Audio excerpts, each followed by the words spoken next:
One Zambia, one nation. Thank you for joining us on ZANIS News. The headlines.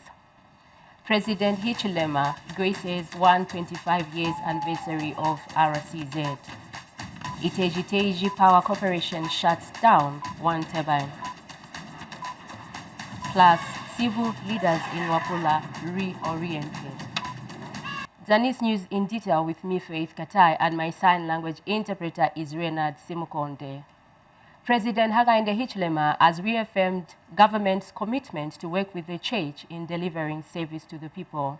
President Hichilema says government invites the church to help in mitigating the effects of the drought on citizens. Speaking in Lusaka yesterday during the Reformed Church in Zambia, RCZ, 125-year celebration of existence, President Hichilema urged the church to expand its coverage to ensure all the hard-hit districts are ably assisted with food. Vupe Sendwe has more in the following report. Hundreds of congregants from the Reformed Church in Zambia, RCZ, gathered at the Lusaka Showgrounds to celebrate 125 years of the church's existence in the country. President Hakainde Hichilema was among the worshippers who joined in the celebration and commended the church for its social and humanitarian support to communities. Let me also acknowledge that those leaders that came before you, who did not just do evangelical work, but helped to set up schools, helped to set up colleges, just Omare, for example, helped to set up health facilities, ran them under difficult times, challenging financial conditions, serving our people in need. I want to confess, Reverend Banda, that I'm one of the parents who have benefited from one of your schools. We confirm our partnership in education, in health, in other community works that you're doing. President Hichilema says the government will continue to work with the church, especially during these critical times when the country is facing the drought disaster. We should continue to work together in the drought mitigation measures. We should fight this drought. We should provide support. Two areas, I must say. One, support to feed our people in the 84 districts that have been afflicted by the drought. And I did explain to you that we are most food insecure because the drought areas are largely the farming areas of our country. And what we want to do, working with your church and other churches, our churches, is to support feeding people who are afflicted by this hunger, number one. Number two, to increase the resilience so that when we are faced with such a case in future, we have enough food to feed our people. RCZ Synod moderator gave a history background of the church while assuring government of RCZ continued support, especially in mitigating the adverse impact of the drought on citizens. The Reformed Church in Zambia will work and always support your government, for we know we are partners in this undertaking.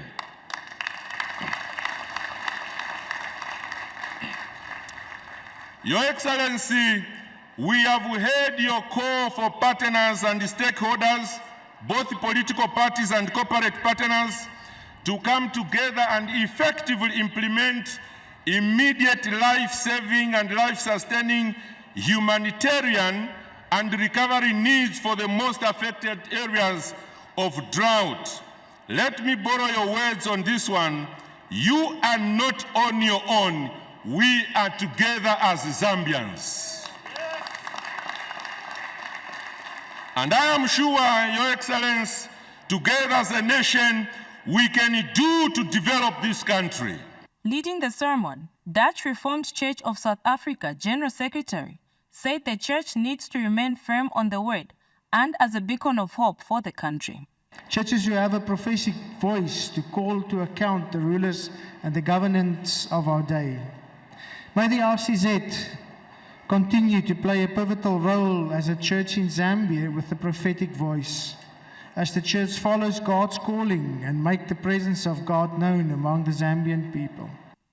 The Reformed Church in Zambia, being one of the largest traditional churches in the country, was established in 1899 with its first branch in Eastern Province. Vupa Sendo for ZANIS in Lusaka.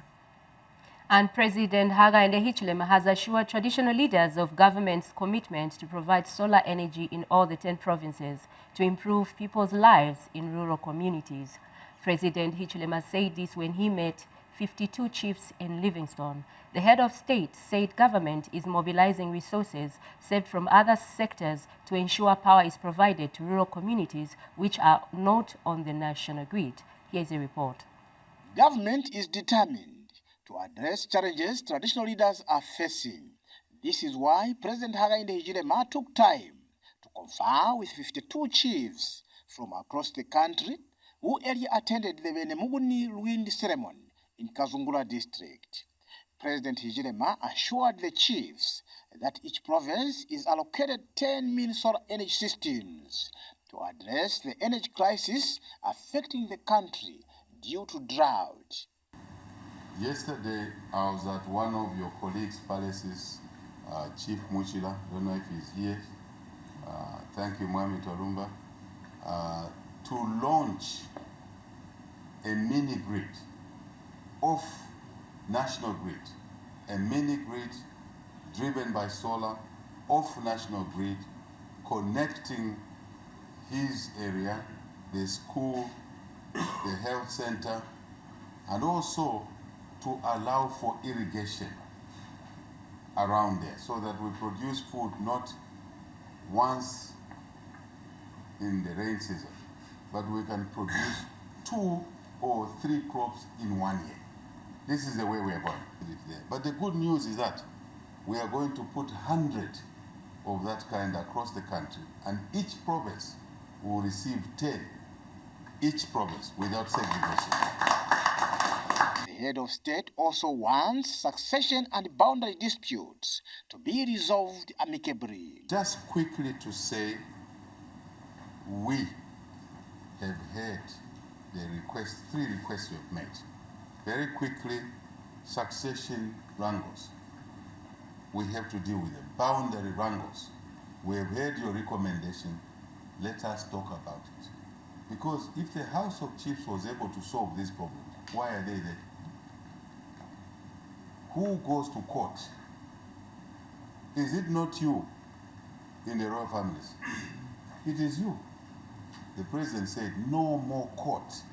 Can we solve the problem in the chiefdom, at the family tree level? You know who is supposed to be chief. He who rushes to court usually is not supposed to be the chief. You see? So now, we don't want cases in court.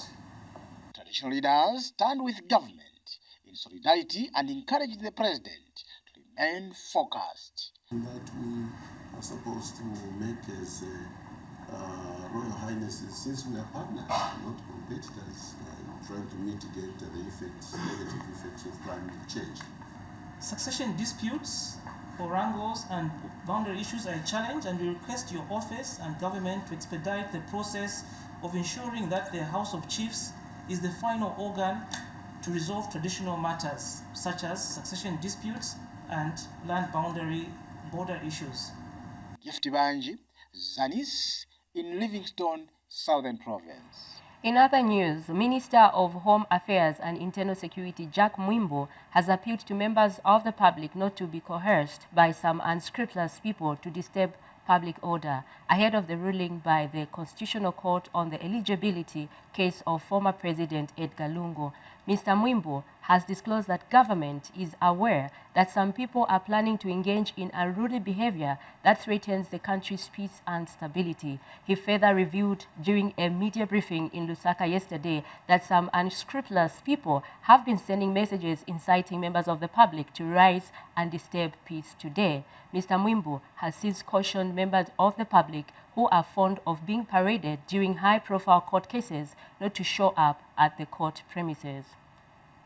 Countrymen and women, you may have noted that in the last few days, a number of unscrupulous individuals have been sending messages to members of the public to rise and disturb order in the country on this particular day. Members of the public are being agitated to be violent and emulate what is happening in Kenya. On behalf of government, I would like to state that we will not allow anarchy to reign in this country. I therefore caution members of the public who are fond of being paraded during high-profile court proceedings to ensure that they don't show up tomorrow. Please, please stay away. The Iteji Power Corporation has shut down one turbine at its power plant in Teji due to water levels falling below the minimum required to generate electricity at full capacity. ZESCO Limited Director of Distribution and Customer Services, Peter Chamfia, says the shutdown is intended to ration power generation. Frederick Mwansa has more in this report.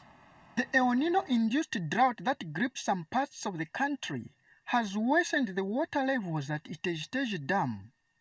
This island and the road are usually submerged in water, but due to low water levels, they are visible. This situation has led to Iteji Power Station to shut down one turbine, while the remaining turbine is running at half capacity.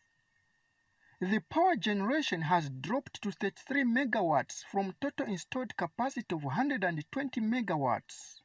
Director of Distribution and Customer Services at ZESCO has disclosed during a media tour of the dam. Right now, we're in a crisis.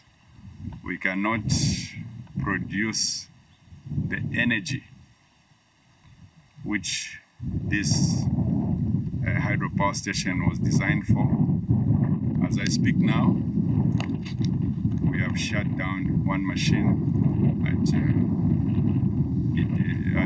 ITBC, which is the hydropower company. Currently, as I speak today, we are only producing 33 megawatts instead of 120 megawatts. Meanwhile, the chief resident engineer gives an update on the water levels in the lake. At full supply level,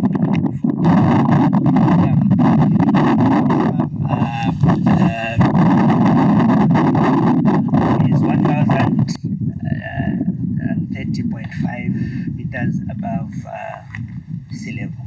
At full supply capacity, that is when the dam is at its full storage capacity. At the moment, as you'll be able to see, the current water level is at 1,018 meters above sea level, representing a drop of about 12 meters below the full supply level. The Iteji ZESCO branch manager has advice for customers. As consumers, you can also help in the fight by using electricity efficiently. We can employ what we call switch and save. The equipment that we use, to start with, we can use NH savers instead of incandescent bulbs, which most people use. Frederick Mwansa, ZANIS, Iteji. The news continues. Government has commended the Rotary Club for investing in $6 million United States in the Malaria Partner Zambia campaign program.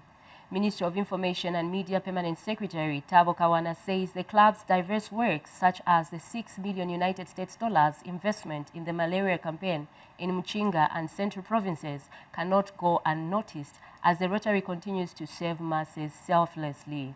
Mr. Kawana said this during the installation ceremony of Ndola Rotary Club President Andrew Musunga. More in the following report.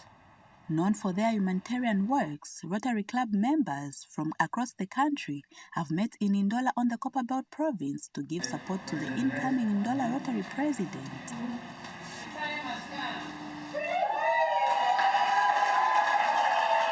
Ministry of Information and Media Permanent Secretary graced the occasion. The Rotary Club of Ndola has a remarkable legacy of service, which includes the instrumental role in the creation of Northern Technical College, or NOTEC if you like, over 60 years ago, and the Machinery Skills Training Center. The government acknowledges and appreciates the commendable work Rotary is doing across various sectors, notably the Malaria Partnership Zambia, or the Malaria Partners Zambia campaign in Muchinga and Central provinces, with an investment of $6 million. This exemplifies Rotary's significant contributions to public health. The ongoing fight against polio, supported by the Rotary for many years, has brought us this close to eradicating the disease, a monumental achievement indeed. Club has produced prominent leaders, including the late Republican Vice President George Kunda State Council, a historic in peace, High Court judges, CEOs, politicians, and eminent business persons. These distinguished individuals have left indelible marks on our society, demonstrating the powerful legacy of Rotary leadership. Ndola Rotary installed president highlights some of his expectations and pledges for his tenure. The following are a few of my senior projects I would want to undertake. I have a deep passion for the health sector. I would want to bring dialysis machine to the Ndola Teaching Hospital in my name. Help the ATH, that's the Upper Denison Children's Hospital, with water recirculation issue. The Giant Clean Project. Guest of honor, this is a project which my mother, this club, had started some years back. The Giant Clean is a project related to boards. Ndola Rotary outgoing president reviewed previous achievements. And received a certificate for the Rotary Club of CPU School of Medicine, expanding our reach and impact among young leaders. Our donation for wheelchairs and walkways to those in need, as well as the mental health talks held in partnership with the Ndola Teaching Hospital, Liana and the Drug Enforcement Commission have touched the lives of many young people. We further supported the children at Ndola Teaching Hospital's special needs school by enabling them to attend this year's trade fair, thus opening doors to new experiences.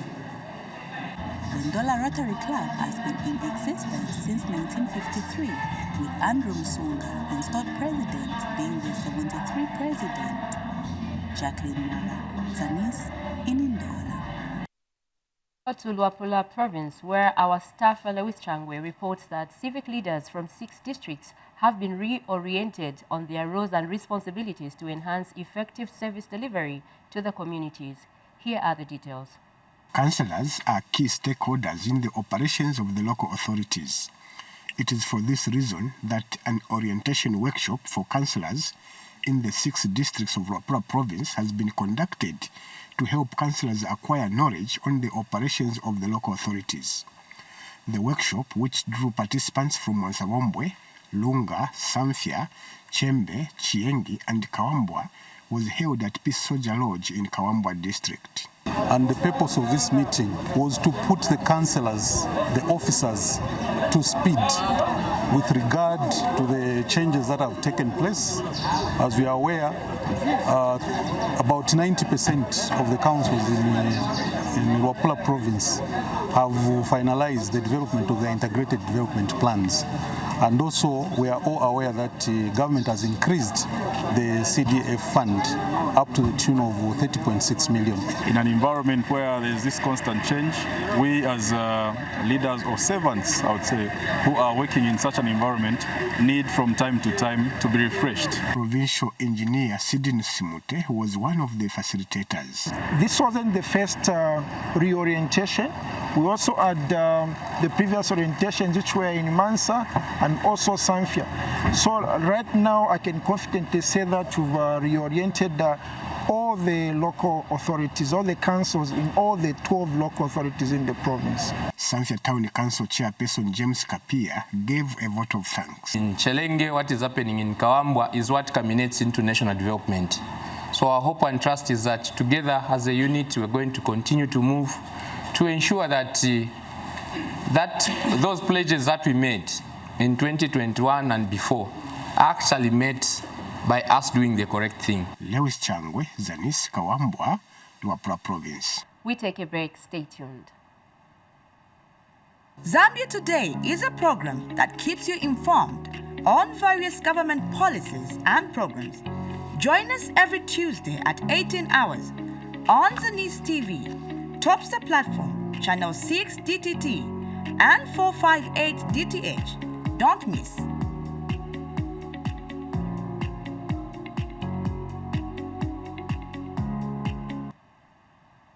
Welcome back. In Northern Province, Lunte Girls STEM School in Lunte District has harvested over 300 bags of maize and 23 by 50 kilogram bags of beans through its production unit. Take a look at this report. The Ministry of Education last year launched the revamping of production units in schools. This was aimed at encouraging schools to increase food production, reduce the cost of educational provision, and impart practical knowledge and skills among learners. Lunte Girls STEM School took the call for production units seriously and engaged in production, where it has since produced over 300 bags of maize and 23 by 50 kg beans. Head teacher Astrida Maplanga explains how the production unit is helping the learners. When we involve the learners themselves, one, we impact the skills needed. Most of the girls acknowledge that at home they never used to get involved in doing any activities concerning production units. So they are learning from here and they're enjoying. They participated in the planting, so they have that skill. They also participated in the harvest.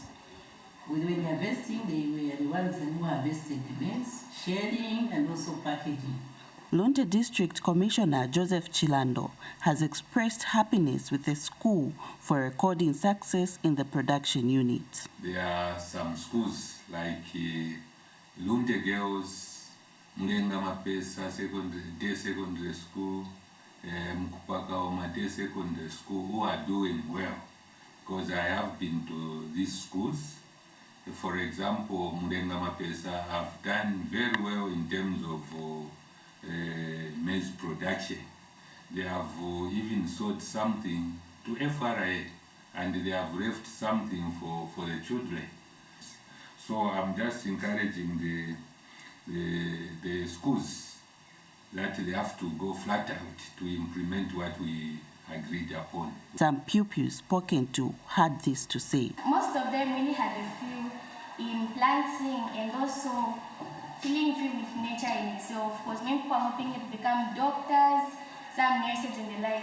But then that also gave them a skill in itself to help plants and also help the school at large in terms of feeding. Reporting for ZANIS, Sylvia Zulu in Lunte District. Now transforming landscapes for resilience and development, Tralad in Mpulungu District has expressed satisfaction with works done by Kafulukula Multi-Purpose Cooperative. Tralad Mpulungu District Operations Officer Malisela Tembo says the organization is happy that Kafukula Cooperative has continued to expand its project after receiving a grant. Christine Muselo has the details. The Transforming Landscapes for Resilience and Development TRALAD in Mpulungu district has continued to build capacity of the groups that were supported with grants. The TRALAD team was at Kafukula Mount Purpose Group in Mpulungu to check on how the group has been performing since the closure of the project. Kafukula Mount Purpose Cooperative is among the 61 sub-projects that TRALAD has supported here in Mpulungu district, and they are venturing into goat rearing and vegetable production. And so far I can see potential from the group in that they've managed to sustain the project activities from the time the TRALAD support ended. So we are basically helping them in terms of capacity building so that in the long run they can continue with this project so that they can see the long-term benefits of the project. We have fish panning. The project at least is still thriving, and they are being supported from different departments so that they continue to sustain their livelihood activities. And the group is grateful to TRALAD for the support.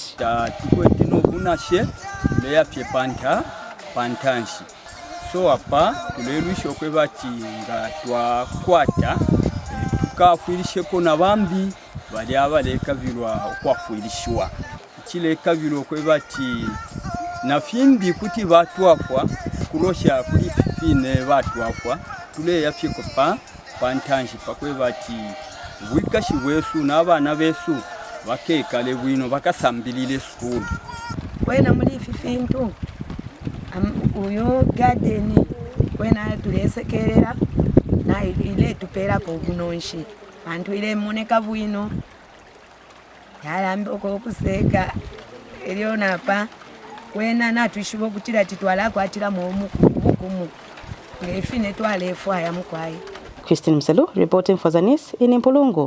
Northwestern Province Permanent Secretary Grandson Katambi has urged officers at correctional facilities to be compassionate in the manner they treat inmates. Speaking during the commemoration of the Provincial Day of Prayer and Action for Inmates held at St. Daniel's Catholic Cathedral, Colonel Katambi said inmates are equally citizens who should be treated with kindness and love. More in the following report by Marin Lovu. These are congregants from different local churches and senior government officials in Northwestern Province gathered at St. Daniel's Catholic Cathedral to offer prayers for the inmates to mark the celebration of the Day of Prayer and Action for Inmates. Provincial Permanent Secretary graces the event. Those of you who found time to come here, it's not in vain. These people deserve our love.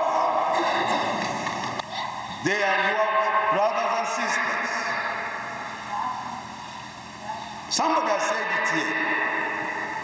All of us are potential prisoners. So we must not start using Tumaliti positions to inflict more pain on the already disadvantaged people. And Zambia Correctional Service Regional Commanding Officer reaffirms commitment to correct the inmates instead of punishing them. The Zambia Correctional Service is actively helping to equip inmates through spiritual encouragement and life skills so that when they are discharged, they can contribute to the economic growth and development of our country. In his sermon, Northwestern Zambia Conference Seventh-day Adventist pastor Christopher Mwampokuta gives a word of encouragement to the inmates. God stands with you and don't give up on you. And during this moment, take advantage of all the transformational programs that are being given to you as you are in those facilities. They are not meant to punish you. They are not meant to punish you, brothers and sisters. They are meant to allow you to realize your potential. And Karis Chilefu gives a vote of thanks on behalf of his fellow inmates. We are thankful for your support all the time. My heart paid thanks to all denominations, business communities, government departments, and every individual for the contribution you have brought to us. For ZANIS in Soluzi District, Northwestern Province, I am Mary Glovo. Lastly, in the news, at least 474,000 cases of malaria have been recorded in Eastern Province. Speaking on a ZANIS program dubbed Zao Moyo, Chipata Central Hospital Junior Resident Dr. Jarab Tembo says 38 people have succumbed to the disease in the first quarter of 2024. Dr. Tembo has also disclosed that more than 1.5 million cases of malaria were recorded in the region in 2023. Jobel Zulu has more in the following report. Malaria still poses a great danger to human race. In various parts of the country, especially areas in valleys, villages, water bodies, and forests, among others, where mosquito bleeds, many people suffer from such a disease. During a program dubbed Zao Moyo on ZANIS, the doctor statistically gave out numbers of people affected in the first quarter of 2024. In Eastern Province, I will give you the statistics for 2023 and the first quarter of 2024. Yeah, so for 2023, the entire year we recorded about more than 1.5 million cases of malaria. Wow. Yes, of which we had about 202 deaths. It's more than 1.5 actually, Jupiter. Wow. More than 1.5 million cases. In 2024, so far, we have had the first quarter, we had more than 474,000 cases. 474? Yes, more than 474 cases, and about 38 people succumbed to the disease.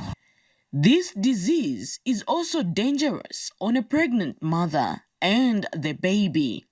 There is reduced hemoglobin because of increased fluids. There is what we call hemodilution. Yes, so a pregnant woman most of the times is anemic. They have low blood, HPS. So when you are infected with a malaria, it makes it worse because I've explained the life cycle of a malaria where it involves breaking down of the red blood cells, causing a severe anemia. Yes, but in pregnancy there's already anemia, then you have malaria again, the complication is worse. Yeah. Then for the child, yes, who is in the womb, there is the malaria actually has got a tendency to go and lodge itself into the placenta. Yes, now the gaseous exchange and the nutrients take place through the placenta, from the mother to the fetus. Yes, now the malaria will make it very difficult for the gaseous exchange to take place there. Yes, causing the baby to starve.